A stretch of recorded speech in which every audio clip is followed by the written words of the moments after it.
சுவாசம் திரைக்களம் உங்களை அன்போடு வரவேற்கிறது. பொதுவாக கிராமங்களில் குலதெய்வ வழிபாடு என்பது பிரசித்தி பெற்றதாக இருக்கிறது. கிராமத்து பொதுமக்கள் தங்களுடைய குலதெய்வ வழிபாட்டுக்குரிய நாளாக சிவராத்திரியை கொண்டாடி மகிழ்கிறார்கள். அப்படி ஒரு சிவராத்திரியை ஒட்டி சருகு வளையப்பட்டி என்கிற கிராமத்தில் இருக்கக்கூடிய கிராமத்து முகங்களை நாம் சந்திக்க நேர்ந்தது. மகா சிவராத்திரிலாம் வந்துருச்சு, ஒரே ஜாலி தான். என்னதான் அரண்மனை மாதிரி வீடு இருந்தாலும் கிராமத்துல போய் இந்த குலதெய்வ வழிபாடு மகா சிவராத்திரி பண்றது, இந்த ஊர்களும் இந்த உறவுகளும் உள்ளூடி இருக்கிற அந்த அதுலேயே இந்த ஒவ்வொரு தடவையும் நம்ம இந்த அழகர் மலைக்கு போய் இந்த குலதெய்வ வழிபாட்டு தீர்த்தத்தை கொண்டு வருவோம். அந்த ஒரு இன்பமே தனிதான். எனக்கு அந்த சந்தர்ப்பம் அழகர் மலையில போய் நம்ம குலதெய்வ சிவராத்திரி வழிபாடு தீர்த்தம் எடுத்துட்டு வரும்போது சருகு வலையை பற்றிய அந்த கிராமத்து மக்களை பற்றி ஒரு சுவாரஸ்யமான நிகழ்ச்சி வந்து அவங்க பாருங்க, அவங்க வணங்குற தெய்வம் வந்து சூலப்பிடாரின்னு ஒரு அம்மன். அதை குலதெய்வமா வழிபடுறவங்க தான் இந்த சருகு வலையை பற்றி கிராமம். இயல்பான ஒரு சந்திப்பு தான். அவங்க இருக்கிற அந்த விஷயங்கள் பூரா பார்த்தா அவ்வளவு சுவாரஸ்யமா இருந்தது. நகர்ப்புறத்துலலாம் அதெல்லாம் நம்ம ஒரு எந்திர கதியா போயிட்டு இருக்கிறதுல உள்ளுணர்வா அந்த நம்ம குலதெய்வ வழிபாடு அதை நினைக்கும் போதே அந்த வெள்ளந்தி மக்களுடைய அந்த அன்பு வந்து அப்படியே நம்ம மனசை கவ்வுது. அவங்களுக்கு 7 தர பேரு அப்படிங்கிற ஒரு பேரு. 7 தர பேருன்றது என்னதுன்னா அவங்களுக்கு 7 பெண் தெய்வங்கள் கொண்ட ஒரு குலசாமி. இப்படி இந்த 7 தர பேருன்றது இன்னைக்கு அவங்களுக்கு இருக்கு. அவங்களுக்கு 7 பெண் தெய்வங்கள் கொண்ட ஒரு குலசாமிகளை இன்னைக்கு அவங்க வழிபட்டு வர்றாங்க. சூலப்பிடாரி அம்மன் கோவில் இருக்குங்க. அந்த கோவில் எங்க இருக்குன்னா மலையர் ஆதிரப்பட்டி இருக்கு, அந்த ஊர்ல தான் இருக்கு. எப்படியோ நமக்கு அந்த அருள் கிடைச்சிச்சு, போய் பார்க்கணும். ஆனா அந்த சாமி எப்படின்னா ரொம்ப பெரிய கோபுரமோ கொடிமரமோ அதெல்லாம் ஒண்ணுமே இல்லை. ஒரு திரிசூலம், சூலாயுதத்தை அவங்க தெய்வமா வர்றாங்க. அதுதான் சூலப்பிடாரின்னு அவங்க பேர் வச்சு இன்னைக்கு அந்த 7 கரை பேர் வச்சு 7 கரை மக்களுடைய தொன்று தொட்டு வரக்கூடிய ஒரு பண்பாடா அந்த மக்கள் இன்னைக்கு அன்போட வாழ்ந்துட்டு. மனிதகுல வரலாறு உணவு சேகரிக்கும் சமூகம், வேட்டை சமூகம், வேளாண் சமூகம் என்று வரிசைப்படுத்தப்படுகிறது. பண்பாடும் நாகரீகமும் வளர்ச்சியடைந்த போது அடிப்படையில் தாய்வழி சமூகமாக இருந்த சமூகம் பிடாரி அம்மனை ஆதித்தாய் தெய்வமாகவும் வழிபட்டுள்ளனர்.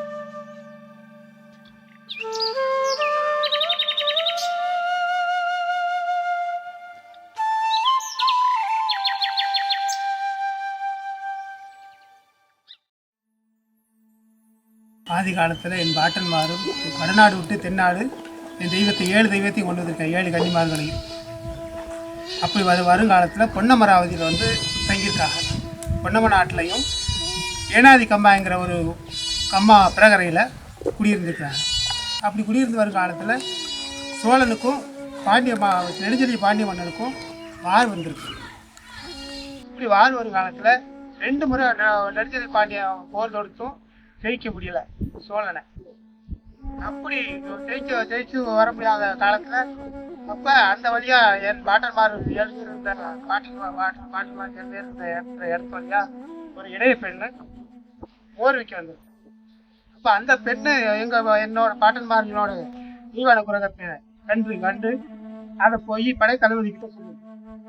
இந்த மாதிரி ஒரு 7 பேர் அங்க 7 குடும்பம் ஏனாதி கம்மாயில் இருக்காங்க. அவங்கள போய் பார்த்தா நீங்க போரை ஜெயிச்சிடலாம், அவங்க ஜீவ வல்லமை பொருந்தவங்க, அவங்களை பார்த்தா கட்டாயமா போரை ஜெயிச்சிடலாம் பொண்ணு தளபதி கிட்ட சொல்லும் போது, தளபதி மறாத நாள் அப்படி ஒரு ஆள் இருக்கானா, சரி நம்ம போய் தளபதி மறாத நாளே போய் ஒரு ஆளை வச்சு அனுப்பி அவங்களை கூப்பிட்டு வாங்கடா அப்படின்னு சொல்லி கூப்பிட்டு வர சொல்லி, அப்படி கூட்டி போய் கேட்கும்போது என் பாட்டன்மார் அத்தாடி ஒரு மன்னனை போய் நாங்கள் ஜெயிக்கிறதா, அது எப்படி எங்களால் முடியும் அப்படின்னு சொல்லி கொஞ்சம் அஞ்சு ஒரு நாள் எங்களுக்கு அவகாசம் கொடுங்க, நாங்கள் கொண்டு வந்த தெய்வத்துக்கிட்ட கேட்குறோம், தெய்வம் உத்தரவு கொடுத்தா நாங்கள் வர்றோம் அப்படின்னு சொல்லி தெய்வத்துக்கிட்ட மறாத நாள் உத்தரவு கேட்க வந்திருக்கான். அப்படி உத்தரவு கேட்கும்போது தெய்வங்கள் சொல்லியிருக்கு, நீங்கள் முன்னே போய் நில்லுங்கடா, நாங்கள் உங்களுக்கு முன்னே நிற்கிறோம், பயப்பட வேண்டாம் அப்படின்னு தெய்வங்களை பாட்டன்மார் கொண்டு வந்த தெய்வங்கள் சொல்லியிருக்கு. கொண்டு வந்த தெய்வங்கள் 7 தெய்வம். முதல் தெய்வம் பொன்னழகி அம்மன், பச்சனாட்சி அம்மன், சூலப்பிடாரி அம்மன், ஒளியநாயகி அம்மன், பூவாளநாட்சி அம்மன், பெரியநாட்சி அம்மன், சிறியநாட்சி அம்மன். 7 பேர், 7 கரப்பேர் இருந்திருக்கோம். ராமன் வகைரா, வத்தன் வகைரா, சுப்பன் வகைரா, வேம்பன் வகைரா, பூவன் வகைரா, காயாம்பட்டியார் வகைரா, பாஞ்சாங்கர வகைரான்னு இப்படி 7 கரப்பேரும் அங்க இருந்திருக்கோம். அப்படி இந்த போருக்கு வராத நாள் ஐயா நாங்கள் உத்தரவு கேட்டுட்டோம், தெய்வம் எங்களுக்கு உத்தரவு கொடுத்துருக்கு, நாங்கள் போருக்கு வர தயார், நீங்கள் எப்போ போர் நடத்துறீங்களோ அன்னைக்கு சொல்லுங்கள், நாங்கள் வந்து நிற்கிறோம் அப்படின்னு சொல்லி பாட்டன்மார் சொல்லிட்டு வந்திருக்காரு. இப்போ அடுத்த போருக்கு நாள் குறித்து எப்பா இவங்களை முன்னணிக்கணும்டா, முன்னப்பாட்டணும்டா அப்படின்னு சொல்லி தளபதி எங்கள் 7 தாமக்களை 7 கரப்பேரையும் முன்ன கொண்டே நிப்பாட்டியிருக்காங்க போருக்கு முன். அப்படி நிப்பாட்டு காலத்தில் சோழமன்ன போர் முடித்து வரும் காலத்தில் அப்போ 7 பேர் 70 பேரா, 70 பேர் 700 பேரா, 700 பேர் 7000 பேரா, 7000 பேர் 7 லட்சம் பேரா அவங்க கண்ணுக்கு தெரிஞ்சு. படைவளம் பாண்டியனோட படைவளம் பெருசாக இருக்குது, இதில் நம்ம ஜெயிக்க முடியாது, இனி நம்ம அங்கே போனோம்னா தோத்தம் போயிடுவோம் அப்படின்னு சொல்லி அவங்க பின் வாங்கிட்டாங்க. பின் வாங்கி பாண்டிய மன்னன் ஜெயிச்சுட்டார், அந்த படைவளத்தை மீட்டிட்டார், ஜெயிச்சு வந்துட்டார். அப்படி ஜெயிச்சு ஒரு காலத்தில் இப்போ நீங்கள் இந்த நாம் 2 முறை படையெடுத்து ஜெயிக்க முடியல, 3ஆவது முறை நீங்கள் வந்து இந்த ஜெயிச்சு கொடுத்ததுனால உங்களுக்கு 7 கிராமம் தர்றேன், இந்த 7 கிராமத்தை நீங்கள் வச்சுக்கோங்க, ராசா பட்டமும் மந்திரி பட்டமும் எங்களுக்கு கொடுத்துட்டார், அப்படி ஒரு கிரீடமும் கொடுத்துட்டார். அப்படி கொடுத்துருங்க. அந்த கிரீடத்தை வச்சு சிறிது காலம் எங்கள் பாட்டனுங்க அங்கே இருந்திருக்காங்க. அதுலேருந்து பிரிஞ்சு சரி நம்ம இது வரைக்கும் வாழ்ந்துட்டோம், இனி நம்ம தனித்தனியாக பிரிஞ்சு ஆளுக்கு ஒரு திசையில் போய் நம்ம மக்கள் வளர்த்து இருக்கணும் இப்படிங்கிறதுக்காக ஆளுக்கு ஒரு திசையில் திரும்பி வந்திருக்காங்க. இப்படி வருங்காலத்தில் பொன்னமராதி நாட்டிலிருந்து பூலாங்குறிச்சி வழியா எழுமணி சித்தமொழி வழியா இப்படி வந்து பொன்னமராதிலேருந்து எழுமணி சித்தமொழி வழியா வந்து மல்லாக்கோட்டைன்னு ஒரு நாடு இருக்கு. மல்லாக்கோட்டை நாட்டில் வந்து தங்கி அங்கே ஒரு தெய்வத்தை விட்டுட்டு இப்படியே வந்து மதுக்கரைன்னு சொல்லி ஒரு இடத்துல வந்து 3 கரை பேர் மட்டும், அதாவது ராமன், சுப்பன், வத்தன், இந்த 3 கரை பேர் மட்டும் மதுவட்டி கரையில் வந்து கோயில் கட்டி அங்கே கும்பிட்டு வந்துருக்காங்க. இப்படி அங்கே இருந்தும் சரி நம்ம 3 பேராக இருக்கோமே, இதுலேயும் நம்ம இனங்களை பெருக்கணும் அப்படின்னு சொல்லி 3 கரை பேரும் புரிஞ்சு பத்திரன் வகைரா மட்டும் ஓரிப்பட்டி மண்டலம் வந்து கொஞ்ச காலம் ஓரிப்பட்டியில் மண்டலம் வந்து கோயில் உருவாக்கி அங்கே கொஞ்ச காலம் இருந்துட்டார். சரி இந்த இடம் சரி வராது அப்படின்ட்டு அதுக்கப்புறம் அங்கேருந்து கிளம்பி வந்து வளையராதிப்பட்டி, இந்த மண்டலம் வளையராதிப்பட்டி மண்டலம் வந்து பாலக்கொப்பூனி. இது வந்து என் பாட்டன்மார் தலைமுறையா இது வரைக்கும் எங்களுக்கு தெரிஞ்சு நாங்கள் 7-8 தலைமுறையா கும்பிட்டு வரோம் எங்களுக்கு தெரிஞ்சு. அதுக்கு முன்னாடி எத்தனை தலைமுறையா என் பாட்டன்மார் கும்பிட்டாங்கன்னு எங்களுக்கு தெரியாது. ஏன்னா பாண்டியன் காலத்துக்கும் போது எத்தனை தலைமுறைன்னு எங்களுக்கு தெரியாது. நாங்கள் 7 தலைமுறையா இந்த கோயில், இந்த சூலப்பிடாரி கோயிலில் கும்பிட்டு வரோம். மாசி திருவிழா படைச்சிட்டு வர்றோம். மாசி திருவிழா சிவராத்திரிங்கிற மாசி திருவிழா நாங்கள் படைச்சிட்டு வர்றோம். கருவலை வீட்டிலேருந்து நாங்கள் வந்து இந்த கோயிலை கும்பிட்டுக்கிட்டு இருக்கோம். கருவலை வீட்டில் மற்ற எல்லா மற்ற 7-10 ஊரில் என் பங்காளிகள் இருக்காங்க. எல்லாரும் ஒன்றிணைஞ்சு வந்து இந்த கோயிலை கும்பிட்டுக்கிட்டு இருக்கோம். இது எங்கள் கோயிலோட வரலாறு.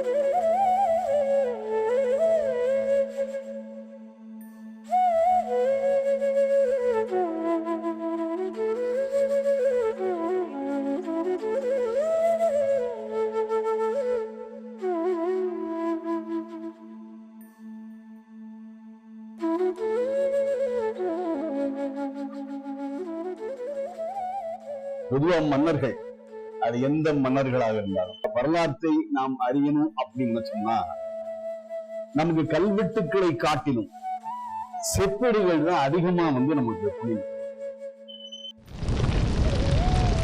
கடைச்சங்க காலத்து பாண்டியர்கள்ல ஆரிய படை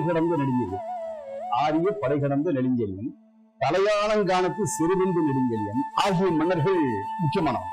இவங்க 2 பேர் தான் அந்த கடைச்சங்க மன்னர்கள்ல வந்து நமக்கு ரொம்ப முக்கியமானவங்க. சிலப்பதிகாரத்துல கோவலன், கண்ணகி கதையில வரக்கூடிய நெடுஞ்செழிய பாண்டியன், இவனை பற்றி சிலம்பு மிகச் சிறப்பாக எடுத்துரை. அடுத்ததாக கடைச்சங்க கால பாண்டியர்கள், கடைச்சங்காலத்துக்கு வந்துடும். அங்க இருக்க பாண்டியர்கள்ல வந்து சிறந்து விளங்கியவன் யாருன்னு கேட்டீங்கன்னா அடையாளங்கானத்து சிறுவென்ற பாண்டிய நெடுஞ்செழியன். இவனுக்கு ஒரு மிகப்பெரிய சிறப்பு. இவையான்னு கேட்டீங்கன்னா சித்திரமாடத்து துஞ்சிய நன்மாறனுடைய புதல்வன் என்று ஆய்வுகள் நமக்கு கூறும். இவரது தந்தை சில நாட்களே அரசாண்டதார், சில நாட்கள் தான் அரசாண்டார். தலையாங்காலத்து சிறுவென்ற நெடுஞ்செழியன் இளமையிலேயே அரசனாக முடிசூட்டிக் கொள்ளக்கூடிய ஒரு நிலை. சோழன் ராயசூயன் வேட்ட பெருமற்கிள்ளி சேரமான் யானைக்கட்சை மாதரஞ்சேரல் இரும்புரை ஆகிய 2 பேரரசுகள். இந்த பேரரசுகளும் திதியன், எழினி, எருமையூரான், இருங்கோ வேண்மான், பொருணன் ஆகிய வேணிகள் இப்பாண்டிய மன்னனை எதிர்த்து போரிட்டார். இவனெல்லாம் ஒண்ணு சேர்ந்து எதிர்க்கிறதுக்கு என்ன காரணம் கேட்டீங்கன்னா, இவன் இளைஞங்கிற ஒரே காரணம். இவனை ஈஸியா வீழ்த்திடலாம் சொல்லி அந்த எண்ணத்தோட தான் அவங்க எல்லாம் வேலிர்கள் எல்லாம் ஒண்ணு சேர்ந்து பாண்டிய மன்னர் எதிர்க்கிறாங்க. இது எவ்வளவு தெரியும் கேட்டீங்கன்னா, புறநானூற்றின் மூலமாக இது நமக்கு தெரியும். நெடுஞ்செழியன் சோழ சேர மன்னர்களின் தலைநகரம் வரைக்கும் அவங்களை விரட்டிட்டு போய் அவர்களை கொன்றதாக இடைக்குன்னூர் கிழார் புறநானூற்று குறிப்பிட்டார். இவருடைய வீரத்தை பற்றி ரொம்ப அற்புதமாக சொல்லப்படும். சின்னமனூர் செப்பேட்டுல பாத்தீங்கன்னா இந்த பாண்டியனுடைய வெற்றியை பற்றி, அந்த வெற்றியின் சிறப்பை பற்றி மிக அழகாக குறிக்கப்பட்டது. மதுரையில் வீற்றிருந்து அரசாண்ட சோமசுந்தர கடவுளின் வழியில் தோன்றியதாக சொல்லப்படுகிற இந்நெடுஞ்செழிய பாண்டியனை மாங்குடி மருதனார் தமது மதுரை காஞ்சியில் குறிப்பிட்டார். போர்க்காலங்கள்ல அந்த இரவு நேரங்கள்ல பாசர்கள் அங்கங்க தனித்தனி பாசறை இருக்கு. அந்த பாசருக்குள் இந்த பாண்டிய மன்னன் அந்த புண்பட்ட வீரர்களை போய் தனித்தனியா சந்திக்கிறார். அங்க போய் உட்கார்ந்து அவங்ககிட்ட அன்போடு அருகில் உட்கார்ந்து அன்போடு பேசி அவங்களுக்கு ஆர்வம் சொல்லி கொடுத்து விசாரித்து இந்த வழக்கம் மன்னராக இருந்த நெடுஞ்செழிய பாண்டியன் இருந்து இது அந்த அளவுக்கு மிக இரக்கமுள்ள படை வீரர்களை நேசிக்கக்கூடிய ஒரு மன்னனாக பாண்டிய நெடுஞ்செழியன் இருந்திருக்கார். பிடாகை என்பதற்கு ஊருக்குள்ளிருந்து தனியே விலகி இருக்கக்கூடிய இடம் என்று ஒரு பொருள் உண்டு. ஊருக்குள்ளிருந்து தனியே விலகி இருக்கக்கூடிய தெய்வமாக பிடாரி அம்மன் வழிபாடு அமைந்திருந்ததும் பெயர் காரணமாக சொல்லப்படுகிறது. ஒண்டவந்த பிடாரி, ஊர் பிடாரி, அடங்கா பிடாரி உள்ளிட்ட சொல்வழக்குகள் பிடாரியை மையமாக வைத்து உலவுகின்றன. பிடாரியம்மன் கோவில் பரிவாரிச்சு வர தெய்வங்கள் 7 தெய்வம். 7 தெய்வத்துக்கும் ஒவ்வொரு தெய்வத்துக்கும் முப்பேருக்கும் போது 21 தெய்வங்கள் எங்களுக்கு.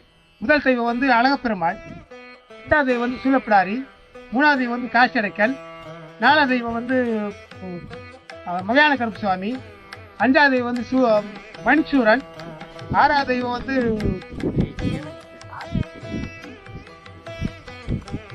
வில்லழகு, ஐயருங்கிற ஒரு தெய்வம் உண்டு எங்களுக்கு.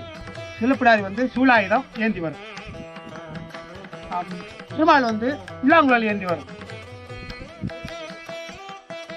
காசி அடைக்க பிரம்பும் வில்லாங்குழலும் பெரிய தெய்வம், அதாவது அழகப்பெருமாளுங்கிற பெரிய தெய்வம் பிரம்பும் வில்லாங்குழலும் ஏந்தி வரும். சூலப்பிடாரி அம்மன் சூலாயுதம் ஏந்தி வரும். காசி அடைக்க ஒரு அருவாவும் சக்கரமும் கொண்டு வரும். மதியான கருப்பு சுவாமி அருவா, தடி, சாட்டை 3 கொண்டு வரும். மணிச்சூர தெய்வம் சூலாயுதம் 7 மணி உள்ள சூலாயுதம் ஏந்தி வரும். அடுத்து வில்லும் அம்பு ஏந்தி வரும். அடுத்து சின்னக்கரு சுவாமி அருவா, சாட்டை, தடி 3 ஏந்தி வரும். இப்படி எங்க பரிவார தெய்வங்கள் 7க்கு முப்பேருக்கு 21 தெய்வங்கள். 21 பள்ளையம் எங்களுக்கு. 21 பள்ளையம் சுற்றி நாங்கள் 7 பள்ளையமா போடுறோம். இது எங்க கோயிலோட வரலாறு, நல்ல வரலாறு. இந்த 7 கன்னிமார், 7 தாய்மார், 7 பேர் இருக்காங்க இல்லையா, 7 பேர் நான் சொன்னேன் இல்லையா, இந்த 7 பேருமே எல்லா கோயிலும் இருக்க 7 கன்னிமார் சிலை இருக்கு இல்லையா, இந்த 7 கன்னிமார் சிலையும் எங்க தாய்களோட இணைச்சது. இந்த 7 தாயத்தை அவங்க 7 கன்னிமார்னு எல்லா பெரிய கோயில்கள்லையும் வச்சுட்டாங்க. இதுதான் வரலாறு.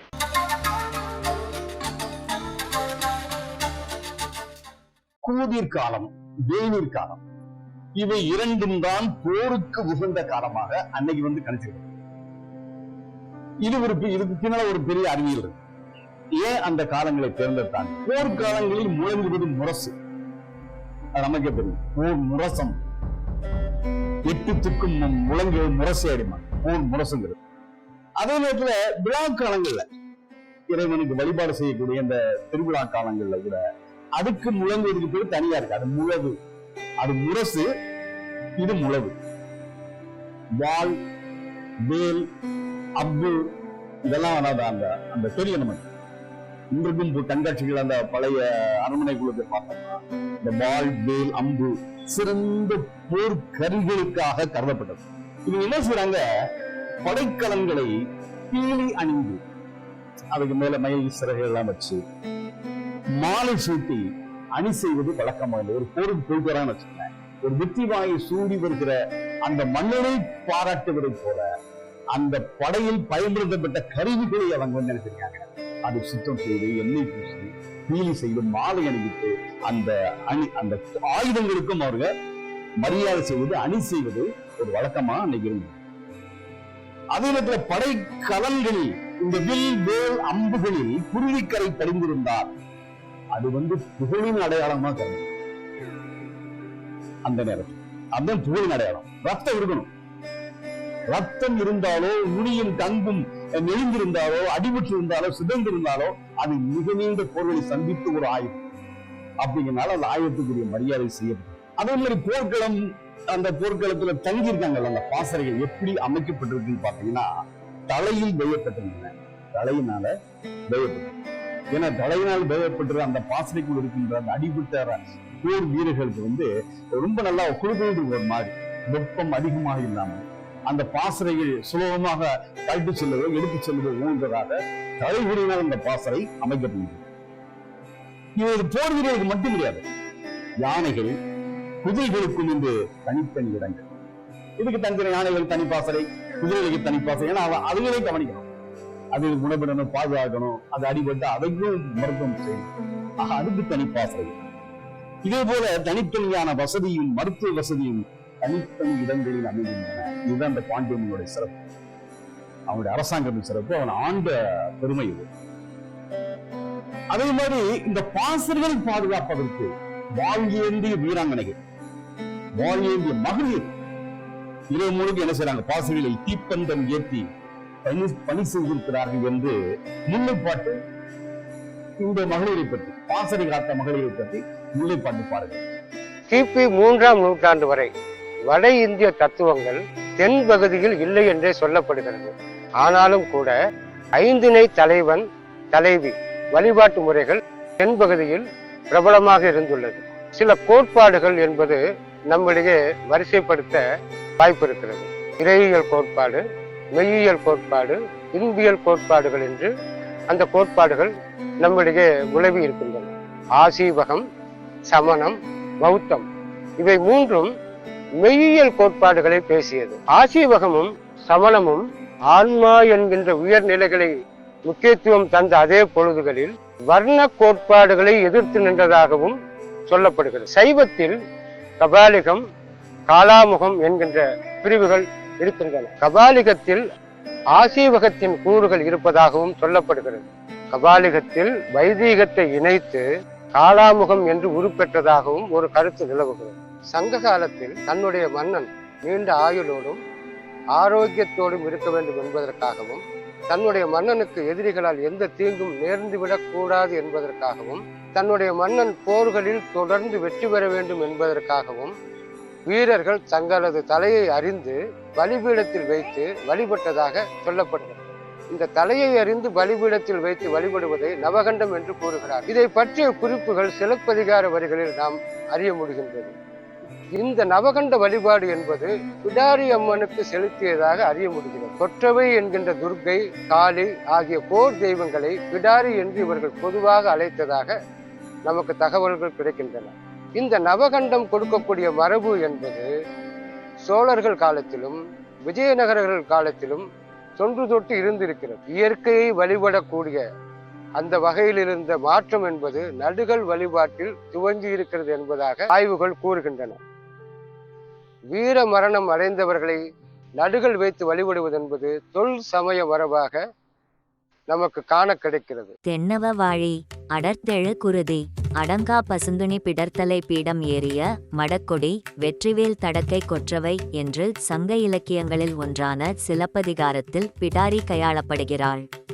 மேலும் கூடுதலாக ஐங்குறுங்காப்பியங்களான உதயணகுமார காவியம், நாககுமார காவியம், யசோதா காவியம், சூளாமணி, நீலகேசி என்கிற காப்பியங்களில் சமண சமயம் சார்ந்த தர்க்க நூலான நீலகேசியிலும் பிடாரி அம்மனை பற்றி பெரும் கதையாடல் பதிவாகியுள்ளது. சிவகங்கையில் சூலப்பிடாரிக்கான தரவுகளுக்கான தேடலின் போது 2 நடுகர்கள் நாம் காண கிடைத்தது. அந்த 2 நடுகர்களும் நவகண்டத்தை நினைவுபடுத்தும் விதமாக அமைந்திருந்தது என்று நம்மால் சொல்ல முடியும். என்றாலும் கூட அந்த 2 நடுகர்களும் நவகண்டத்தின் அடையாளமாகத்தான் இருந்தது என்பதற்கான ஆதாரம் எதுவும் நமக்கு கிடைக்கப்பெறவில்லை. கணவர் இறந்தவுடன் சதியேறிய பெண்களுக்காக நடுகற்களும் சதிகற்களும் வைத்து வழிபடக்கூடிய மரபுகள் நம்மிடையே இருந்திருக்கிறது. அப்படி சதியேறிய பெண்களுக்கான சதிகற்கள் மற்றும் நடுகற்கள் என்பது இன்றளவும் கூட நாம் காண கிடைக்கிறது, வழிபாட்டிற்குரியதாகவும் இருக்கின்றது. அந்த பெண்களுடைய பெயர்கள் என்பது காலப்போக்கில் மருவி அல்லது மறந்து போகின்ற சூழலில் அந்த பெண்களின் பெயர்களை தீப்பாய்ந்த அம்மன் என்பதாக அழைத்து வழிபடுவது என்பது இன்றைக்கும் நாம் காண முடிகிறது. இந்த சதிகற்களும் நடுகற்களும் கிபி 12ஆம் நூற்றாண்டுக்கு பின் மிகுதியாக நாம் காண கிடைக்கின்றது.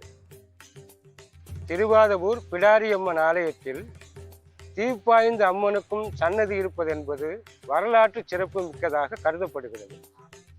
மேலும் மேலப்பூங்குடி முப்பந்தி கண்மாயில் சதிகள் ஒன்றும் நடுகள் ஒன்றும் நமக்கு காண கிடைத்தது சிறப்பானதாக இருக்கிறது. ஆசீவகம், சாங்கியம், வைசேடிகம் ஆகிய சமயங்களைப் பற்றி தர்க்க நூல்கள் பேசுகின்றன. நிலம், நீர், காற்று, நெருப்பு, உயிர் ஆகிய உலகத்திலுள்ள எல்லாம் அணுக்களால் ஆனதாகவும் ஆற்றல் என்பதை ஆக்கவும் முடியாது, அழிக்கவும் முடியாது என்பது உள்ளிட்ட அறிவியல் கோட்பாடுகளுடன் ஆசீவகம் பயணித்ததாகவும் தர்க்க நூல்கள் கூறுகின்றன.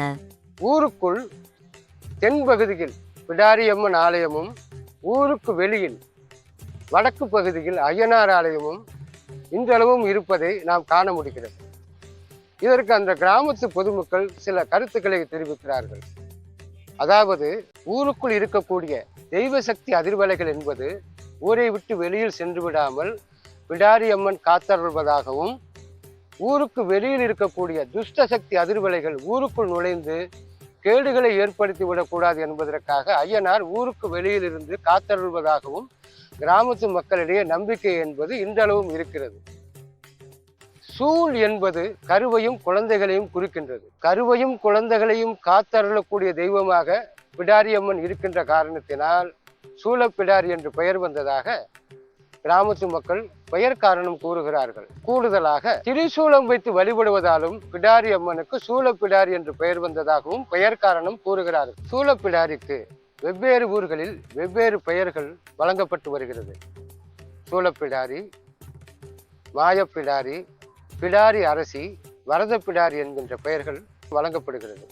சரி, பெயர்கள் தான் வெவ்வேறு விதமாக இருக்கின்றது என்று சொன்னால் வழிபாடும் கூட வெவ்வேறு ஊர்களில் வெவ்வேறு விதமானதாக விளங்குகிறது. உதாரணமாக, சருகு வளையப்பட்டியில் இருக்கக்கூடிய பிடாரியம்மன் ஆலயம் என்பது திரிசூல வழிபாட்டுக்குரியதாக அமைந்திருக்கிறது. திருவாதவூரில் சிலை வழிபாட்டுடன், அதாவது உருவ வழிபாட்டுடன் சூலப்பிடாரியம்மன் ஆலயம் அமைந்திருக்கிறது. அந்த கோவிலில் இன்னும் ஒரு சிறப்பம்சம் என்னவென்று சொன்னால், பாண்டியர் கால கொடிமரம் என்பது அங்கு இன்றளவும் நாம் காண முடிகிறது. சிங்கமுனரி எஸ்வி மங்கலத்திற்கு சென்று பார்த்தோம் என்று சொன்னால், அங்கு இருக்கக்கூடிய சூலப்பிடாரி அம்மன் ஆலயம் என்பது வரலாற்று அமைப்பாக நடுகள் வழிபாட்டில் இன்றளவும் வழிபாட்டுக்குரியதாக அமைந்திருக்கிறது. பொதுவாக ஆலயங்களை நாம் சதுர வடிவில் அல்லது நீள் சதுர வடிவில் அல்லது அருங்கோணத்தில் தான் பார்க்க முடியும். ஆனால் சிங்கமுனரி எஸ்வி மங்கலத்தில் இருக்கக்கூடிய நடுகள் வழிபாட்டு சிறப்பு மிக்க அந்த பிடாரியம்மன் ஆலயம் வட்டக்கோவிலாக அமைந்திருக்கிறது. மேலும் மேற்கூரை எதுவும் இல்லாமல் வெயிலுக்கு உகந்ததாகவும் மழைக்கு உகந்ததாகவும் அந்த கோயில் என்பது அமைந்திருக்கிறது. சூல வழிபாடு, உருவ வழிபாடு, நடுகள் வழிபாடு என்று வெவ்வேறு விதமான வழிபாடுகளில் பிடாரியம்மன் ஆலயத்தை நாம் காண முடிந்தது. இந்த மன்னர்கள் காலத்திய பிடாரியம்மன் வழிபாட்டுக்குரிய கிராமங்களிலும் ஊர்களிலும் மீன்பிடி திருவிழாக்களும் மஞ்சு விரட்டும் என்பதும் பிரசித்தி பெற்றதாக இருந்திருக்கிறது. இந்த வழக்கம் என்பது நாளடைவில் பரவலாக பரவி எல்லா பகுதிகளிலுமே மீன்பிடி திருவிழாக்களும் மஞ்சு விரட்டும் இன்றும் தொன்று தொட்டு நடந்து வருகிறது. பிடாரியம்மன் வழிபாடு என்பது மருத நிலத்திற்குரிய வழிபாடாக அறியப்படுகிறது. கூடுதலாக நாகக்கன்னி வழிபாட்டுடனும் பிடாரியம்மன் வழிபாடு தொடர்புடையதாக கூறப்படுகிறது. வேட்டை சமூகத்தில் இருந்த தலைவி மற்றும் தலைவனை பிடாரி பிடாரன் என்றழைக்கும் வழக்கமும் இருந்துள்ளது. நாகர்குலத்தில் பிடாரி அம்மனை ஆதித்தெய்வமாக போற்றியதாக குறிப்புகள் காணப்படுகின்றன. வயல் சார்ந்த இடம், இதை நான் மருத நிலம் என்று சொல்றேன். இந்த ஆற்று பெருக்கை ஒட்டியும் குளம் குட்டைகளை அடுத்தும் அமைந்திருந்தது இந்த குடியிருந்த மருதநில வழிபாடு. மென்முறை வழிபாடு ஒன்று, மென்முறை வழிபாடு. இந்த மென்முறை வழிபாடுகள் எப்படி கேட்டீங்கன்னா அன்பையும் அருளையும் வேண்டும் மனப்பக்கம். இந்த மென்முறை வழிபாட்டுல அன்பு, அது இதற்கான ஒரு வழிபாடு தான் இந்த மென்மையான மென்முறை வழிபாடு. இதே நேரத்தில் தங்களுடைய மன்னன் போர்ல வெற்றி பெற்றான். அந்த வெற்றி பெற்ற மன்னன் நீண்ட ஆயுளை பெற்று திகழ குலதெய்வ வழிபாடு செய்வதனை இலக்கியங்கள் நிறைய சொல்லிட்டாங்க. தன்னுடைய மன்னன் நீடூழி வாழணும், அவன் எந்த போருக்கு சென்றான வெற்றி வாகை சூட வேண்டும் என்று இறைவனை வழிபட்ட முறைகளையும் இந்த பாடல்கள்ல அழகா இலக்கியங்கள்ல சொல்லிடலாம். பாண்டியனுடைய வரலாற்றுல போரில் வீர மரணம் அடைந்த வீரர்களுக்கு நடுகள் எடுக்கும் மரபு இருந்தது. இந்த நடுகள் என்னன்னு கேட்டீங்கன்னா அந்த வீரர்களை போற்றும் முகமாக வேல் நட்டி அரண் அமைத்து ஒரு கோயிலை போல அந்த அரண்களை அமைத்திருக்கிறாங்க. அந்த நடுகளை சுற்றிலும் ஒரு கோயிலை போல ஒரு வடிவத்தை உருவாக்கி இருக்கிறாங்க. என் மக்களுக்காக, என் மன்னனுக்காக உயிர் துறப்பேன்னு நினைத்த அந்த படை வீரர்களுக்கு ஆலய வழிபாடு முறையிலேயே அவர்கள் அந்த கோயிலை அமைச்சிருக்காங்க.